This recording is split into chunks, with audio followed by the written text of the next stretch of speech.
Bien, en la mitología romana, la diosa de la verdad se llamaba Veritas, era hija de Saturno, el dios del tiempo, y de Virtus, la virtud.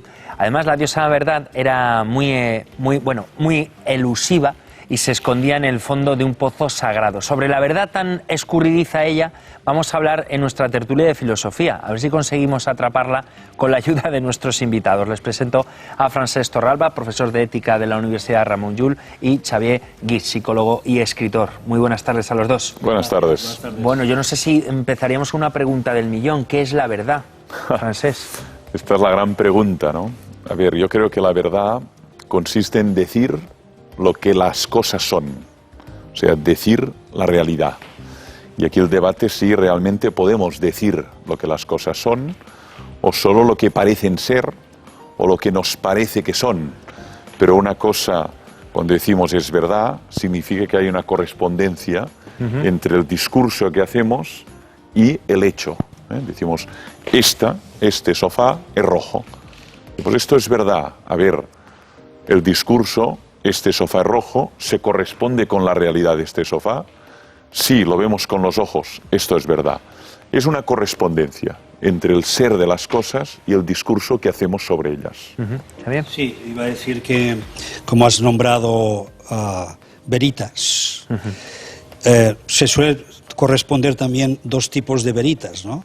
La veritas essendi y la veritas cognoscendi, es decir, la verdad del ser, que es mi verdad, aquella verdad que yo puedo afirmar por mí, porque es mi verdad, porque es aquello que auténticamente vivo, lo que a veces llamamos mi sinceridad, ¿no? Aquello que yo vivo interiormente y que manifiesto porque es lo que soy, es lo que vivo, es lo que se manifiesta en mí. Y luego está la veritas cognoscendi, que sería la del conocimiento, bueno, que nos dice la ciencia, que nos dice la reflexión, que nos dice la filosofía, que nos dice el conocimiento en sí mismo. Oiga, pues esto es de color rojo, la gravedad es una realidad, usted deje caer una cosa y caerá porque hay una ley, y esa ley es una ley verdadera, hasta que un día deje de ser esa ley. De momento lo sigue siendo, pero vete a saber el día que tal vez deje de ser una ley porque será refutada. Por lo tanto, tenemos un conocimiento que es el propio, el que compartimos desde nuestro ser, y aquel otro que entendemos por gran conocimiento científico, religioso, desde otras perspectivas del conocimiento mismo, que nos acercan a un tipo de verdad que algún día tal vez lo deje de ser. Pero claro, Francesc, ¿podríamos estar hablando de una verdad absoluta? A ver, este es el otro debate.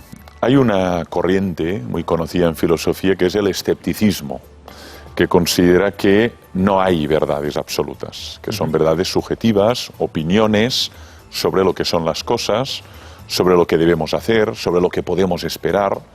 Y sin embargo, sí, hay otra corriente filosófica que considera que podemos captar o intuir ciertas verdades y verdades objetivas. La dificultad es decir cuáles y qué contenidos tienen estas verdades, porque como decía ahora muy bien Xavier, a veces lo que parecía verdad en una época, pues qué sé yo, la física ptolomaica aristotélica, ¿no? La Tierra en el centro, quieta, y el Sol dando vueltas, esto que parecía una verdad y que aguantó durante siglos, pues aparece Galileo y luego Copérnico y dice, no, la Tierra no está quieta, la Tierra se mueve. Y además a una gran velocidad. Por lo tanto, aquello que parecía una verdad absoluta se quiebra. Por lo tanto, la dificultad es identificarla. Pero hay dos tentaciones, siempre el que considera que no hay verdades absolutas y quien considera que podemos intuir alguna, pero con mucha cautela y con mucha dificultad definirla. Está bien. Entonces ahí vamos a cómo defendemos esas verdades, ¿no? Ya puestos a no caer, por un lado, en un posible relativismo, que es una trampa. ¿Por qué? Porque entonces a veces caer en esa visión relativista de las cosas nos lleva a decir, bueno, como todo es relativo. Nada es verdad. Entonces, nada es importante. Amigo. Ahí está la cosa. Porque, bueno, para ti es verdadero, para mí es verdadero, pero si todo lo relativizamos, entonces, ¿qué tiene valor? ¿Qué realmente es importante? ¿Cuál es tu verdad? ¿Qué entendemos? ¿En qué nos ponemos de acuerdo que es verdadero? Al menos en una relación, en un momento determinado de la historia. Entonces, si no hay estos acuerdos, aunque sean acuerdos convencionales, podemos caer en una especie de relativismo que vamos siempre ahí. Bueno, en realidad todo es relativo. Sí, según cómo lo miremos es cierto, todo es relativo, pero no lo relativicemos todo, porque entonces lo convertimos en poco importante. Y hay cosas que sí que son importantes y para las personas probablemente incluso verdaderas. Por lo tanto, sí que hay que manejar en cierto sentido, no de verdad absoluta, pero sí de importancia de lo que es verdadero. Bueno, Nietzsche decía que no hay hechos sino interpretaciones. Yo no sé si en este caso la verdad es una ilusión, sería una ilusión. Bueno, es una de las frases de Nietzsche más celebradas, más comentadas a lo largo del siglo XX. Nietzsche murió en el año 1900 y durante este siglo ha sido objeto de múltiples, precisamente, interpretaciones, ¿no? No hay verdad o no hay texto, solo hay interpretaciones. Yo creo que no. Yo creo que hay un texto. Lo que pasa es que cada cual, cuando lee ese texto, como tiene su historia, su psicología, su biografía, pues hace una interpretación de ese texto. Esto nos pasa con la Biblia, nos pasa con un fragmento de San Agustín, de Platón, pero hay un texto. Lo que pasa que ese texto habla a un lector y a mí me dice unas cosas y a otro lector le genera otro tipo de reacciones. Pero yo creo que sí, que hay un texto y un texto que fijó Platón. Ahora, ¿qué quería decir Platón con el mito de la caverna, con el mito de los metales? Bueno, no lo sabemos, porque además no está aquí para preguntárselo. Lo que tenemos son una gran cantidad de interpretaciones del mismo fragmento. Y eso nos enriquece. Y eso no tenemos que leerlo como una disputa, como un conflicto, sino como lecturas que acumulan un saber sobre esa verdad originaria. Sí, Nietzsche se preguntaba una cosa muy curiosa, muy interesante. ¿Cuánta verdad necesita el hombre? Es decir, al final también tenemos que preguntarnos, bien, ¿cuánta verdad necesito para vivir? ¿Cuánta verdad necesito para comprender? Entonces, hay personas que con una verdad muy práctica, con una verdad muy, lo que diríamos, de lo que ocurre en la vida, tiene suficiente. Y en cambio, hay personas que nos gusta mucho querer encontrar verdades, ¿no? Entonces, ¿cuánta verdad necesita una persona para decir que ha llegado a la verdad? Entonces, eso nos llevaría también todo un debate de hasta qué punto necesitamos esas verdades o qué verdad me va a dejar satisfecho. Porque mi sed de conocer, mi sed de querer saber, me puede llevar a un infinito que no acaba nunca. Y nunca me va a dejar satisfecho, con lo cual esa búsqueda inexorable de una verdad profunda y última y verdadera me puede llevar a los abismos del perderme a mí mismo. Con lo cual vamos a situarnos... No, y además hay personas que prefieren instalarse en el no saber. Prefiero no saber dónde está mi hijo ahora. Prefiero no saber qué va a ser de mí después del morir. Prefiero no saber qué me va a pasar en el trabajo. Hay personas que viven más cómodamente en ese no saber. Y sin embargo, es muy propio del filósofo ese afán, anhelo de saber, que es muy angustiante, pues muy inquietante, porque al final uno conoce algo, pero ya se pregunta, ¿y qué hay detrás de ese relato para comprender mejor eso que conozco? Pero es verdad, hay personas que quieren vivir en medias verdades o medias mentiras, porque ahí están más cómodamente instalados. Pero claro, si la verdad es tan subjetiva, al final todo el mundo tiene razón, Xavier. Es que si nos basamos en evidencias, todo el mundo tiene razón. Pero fíjate tú, un pesimista te va a decir, hoy he salido a la calle y me he encontrado en la puerta de casa ya que algún animal ha hecho sus defecaciones y no lo ha retirado nadie. Y fíjate, a la vez que estaba viendo eso, un coche ha atropellado a un motorista. Y además, cuando he comprado el periódico, fíjate tú, qué desastre está el mundo. Es decir, esa persona pesimista tiene razón, porque está utilizando una serie de evidencias empíricas para decir que es cierto que el mundo está muy mal. Y tiene las pruebas, y te lo dice. Y no le puedes refutar, porque ciertamente las evidencias, datos que está usando son verdaderos. Pero ¿es esa toda la verdad? Entonces vendrá el optimista y dirá, hombre, pero también fíjate tú que el día tan bonito que hace, fíjate que estamos en primavera, cómo florecen las flores, los contrastes de colores que hay en la naturaleza. Una pareja se está besando. Una pareja se está besando y no solo un motorista está siendo atropellado, sino fíjate cuántas verdades o cuántas realidades ocurren simultáneamente y a la vez. Por lo tanto, no existe una única verdad, sino aquella que cada uno es capaz de contemplar. Y aquella que cada uno contempla no deja de ser a la vez su propia cartografía, es decir, la forma que tiene de ver en función del mapa que es su mente. Y su mente ya dirige la atención hacia aspectos de la realidad que confirman sus propias teorías. Por lo tanto, su propia verdad. Claro, eso nos recuerda un poquito el poema de Antonio Machado, que dice, ¿tu verdad? No, la verdad. y ven conmigo a buscarla. La tuya, guárdatela. O sea que cada uno tiene su propia verdad. Sí, Francesc. son perspectivas. A mí me gusta mucho distinguir el perspectivismo del relativismo.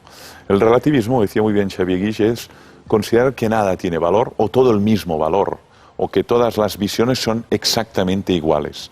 En cambio, el perspectivismo es reconocer que hay perspectivas mejores que otras a la hora de abordar un tema, ¿no?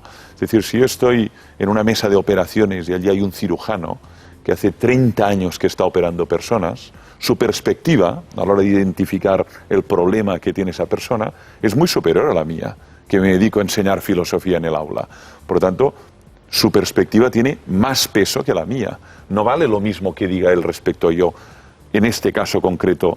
Otra cosa es que estemos en el aula y que yo esté explicando a un autor, pues él probablemente allí su perspectiva es peor o es menos rica que la mía por dedicación a esa tarea. Por lo tanto, hay perspectivas distintas, lo que permiten ver que no todo es exactamente igual, ni todos los discursos describen del mismo modo esa verdad que queremos buscar. Y en cuanto a la relación entre la verdad y el hombre, Xavier, Bueno, aquí cabe preguntarse cuánta verdad somos capaces de soportar. Eso tiene mucho que ver con la verdad que hemos sido capaces de vivir. Hay personas, como decía Francesc muy bien, que prefieren no saber. Entonces, fíjate tú que una vida puede estar instalada en quiero saber poco. Entonces, ¿qué capacidad tiene de soportar según qué verdades? Porque cuando le vengan problemas serios, fuertes en la vida, puede ser que siga queriendo no saber. Entonces estamos ante situaciones éticas, que eso Francesc lo domina mucho más que yo, que nos encontramos cuando, por ejemplo, tenemos un mal diagnóstico y alguien nos tiene que decir la verdad. Y nos preguntamos, ¿qué verdad va a ser capaz de soportar cuando lleva toda la vida sin querer saber? Claro. Entonces ahí nos encontramos con una realidad que es hasta qué punto puedo soportar según qué verdades. Claro, es la tensión entre el derecho que tiene esa persona a conocer y el deber que tiene el médico, el facultativo, a explicar lo que se tiene. Pero ese derecho no le obliga a ejercerlo. Quizá no lo quiero saber todo. Entonces el médico no tiene por qué decirlo todo. Pero ¿cómo va a saberlo antes? ¿De qué manera podrá saber si ese señor quiere realmente, si le quedan 6 meses de vida o 1 año o año y medio, ¿no? Porque igual está acostumbrado solo a vivir con medias verdades o a no saberlo todo.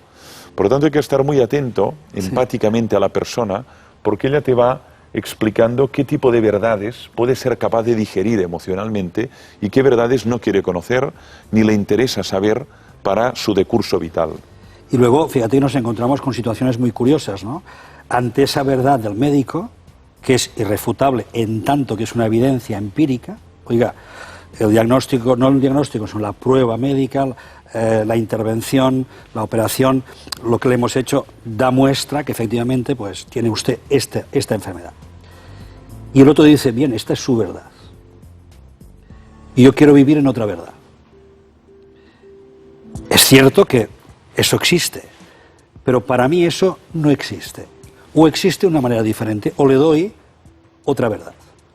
¿Y cuántas veces nos hemos encontrado con situaciones en que una persona diagnosticada a un tiempo breve de vida, le quedan 3 meses, le quedan 6 meses, hoy todavía está vivo? Entonces, ¿en qué verdad ha vivido cada uno? Cuando uno ha diagnosticado que efectivamente a usted se le acaba la vida, vaya despidiéndose, y el otro dice, bien, yo no acepto esa verdad, yo vivo en otra verdad. Qué complicado. Entonces, fíjate qué importancia tiene al final la verdad en la que vive cada uno, cómo desea vivirla, cómo desea que sea y cómo desea compartirla con los demás. ¿Y sirve para algo, la verdad, Francesc? Hombre, sirve para saber quién eres. Es decir, yo creo que es una exigencia, por eso hablamos de la veracidad. La veracidad es ese deseo de conocer lo que somos, lo que es el mundo, lo que es Dios, lo que son los otros, las personas que nos rodean. No podemos vivir en un baile permanentemente de máscaras. Al final quieres saber quién es tu hija, quién es tu esposa, qué es lo que piensa de verdad. Nos incomoda mucho la máscara permanente, el carnaval permanente. Yo creo que no tenemos que pensarla en términos de utilidad, sino en términos de deseo de saber con quién estás cuando estás con alguien y con quién estás cuando estás contigo mismo. Por eso es necesario la veracidad. Fíjate que a veces decimos al otro, mírame a los ojos y dímelo, o dímelo a la cara, mirándome a los ojos. porque al margen del tema corporal o el lenguaje no verbal, entendemos que existe alguna intencionalidad última, que existe algún propósito que la persona tal vez o no me dice o no alcanzo a adivinar y por eso necesito que me lo digas. Entonces estamos cerciorando, buscando esa verdad última que revela al menos la intención última de esa persona. También es un poco trampa, porque la intención última está rodeada de muchas otras intenciones y que pertenecen a un momento y no a otro. Por lo tanto, siempre es muy complejo el decir, esta es la verdad última. Pero sí que necesitamos cerciorar, de algún modo, que aquello que intuimos está en el otro, o lo que está en el otro es efectivamente aquello que es verdadero. Pero claro, nuestras vidas están impregnadas de mentiras, por así decirlo, ¿no? Yo no sé si podríamos ser capaces de vivir sin estar rodeados de esas mentiras, Francesc. A ver, la transparencia pura, la sinceridad nítida, es muy difícil en el terreno de las comunidades humanas, empezando por la familia, la vida laboral, la vida institucional, ¿no? Una cosa es decir permanente la verdad y otra cosa es no decirlo todo. Yo creo que es sensato no decirlo todo de uno mismo y tratar de decirlo en la medida que tengas confianza con una persona y tengas la garantía que te va a preservar ese secreto y que no lo va a utilizar de un modo indebido. Por lo tanto, también es prudente, también es sensato gestionar esa información de uno mismo en virtud del interlocutor y del grado de confianza que te genere. Es lo que llamamos sinceridad al final, más que una verdad. Intentamos descubrir que aquello que ocurre, incluso tal vez no siendo verdad en otros aspectos, pero para esa persona en ese momento aquello que dice y vive es sincero. Y escrutamos casi más que una verdad, una sinceridad. Pero siempre se ha dicho, Xavier, permíteme, que la sinceridad es una virtud. Sí, lo que pasa es que la sinceridad es como un poco cuando hablamos de la asertividad. Tengo que tener en cuenta al otro, porque es muy fácil que yo sea capaz de ser sincero y arrojar a tu cara lo que pienso y lo que siento. Y te puedo decir, esa es mi verdad. Y te puedo decir, eso es lo que yo vivo, eso es lo que yo siento. Y mira, es así.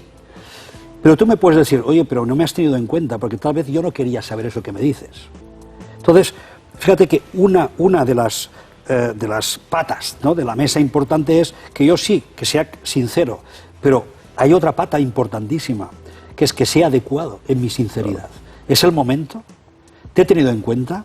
¿Me quieres escuchar? Y eso es otra virtud, que es la prudencia. La sinceridad es una virtud, pero la prudencia es el cálculo de las consecuencias. Esta persona quería saberlo, es el momento, ahora estaba preparada, es prudente decirle, o tengo que prepararla para que pueda escuchar esta sinceridad.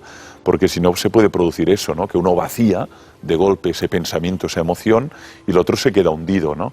Y la prudencia es esta capacidad de cautela, de contención y de dosificación de esa verdad.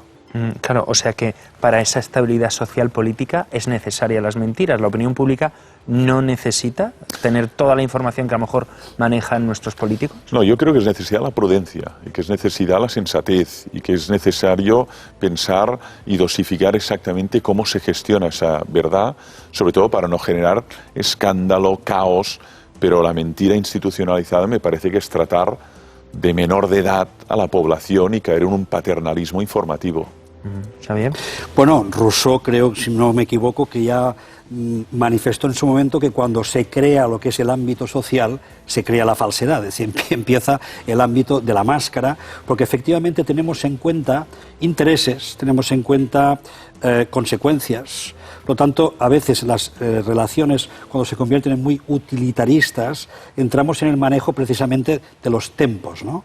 Y el tempo en función de los intereses. Entonces ya entramos en el juego que Shakespeare probablemente diría cuando habla de que el mundo es, o que los hombres son actores que entran y salen del escenario para mostrarse en sus roles. Efectivamente sería un poco este juego, ¿no? Y tendríamos que desconfiar de todo, ya por ir concluyendo. No, porque lo ha dicho ya muy bien Francesc, el hecho de que estemos interpretando un rol, que es una función, no nos libera de no ser auténticos. Es decir, una cosa es que sea clara mi función, pero a la vez tiene que ser clara también mi persona. Si no, solo vemos el rol, la máscara, el actor, o el personaje, no el actor, el personaje. Y el personaje no es suficiente, porque el personaje justamente es la falsedad. Yo creo que hay que ser lúcido, que no hay que ser ingenuo, pero no practicar una desconfianza urbi et orbe. Hay personas que merecen mucha confianza porque además te lo revelan en la vida. Su capacidad de decirte verdades, su capacidad de vaciarse el corazón, y son personas que nos merecen confianza. Por lo tanto, la confianza siempre también es selectiva y uno la va adquiriendo a lo largo de la vida, viendo de quién se puede fiar y de quién no. Pero para nada un mensaje de decir desconfianza absoluta, no. Sensatez, prudencia y luego tratar de mostrar a través de la propia vida qué tipo de garantías me da una persona y qué tipo de pocas garantías me da otra. Pues Francesc Torralba, Xavier Guix, muchísimas gracias por ofrecernos vuestra verdad. Ha sido un placer compartir estos minutos. Gracias a ti, de verdad. Bueno, pues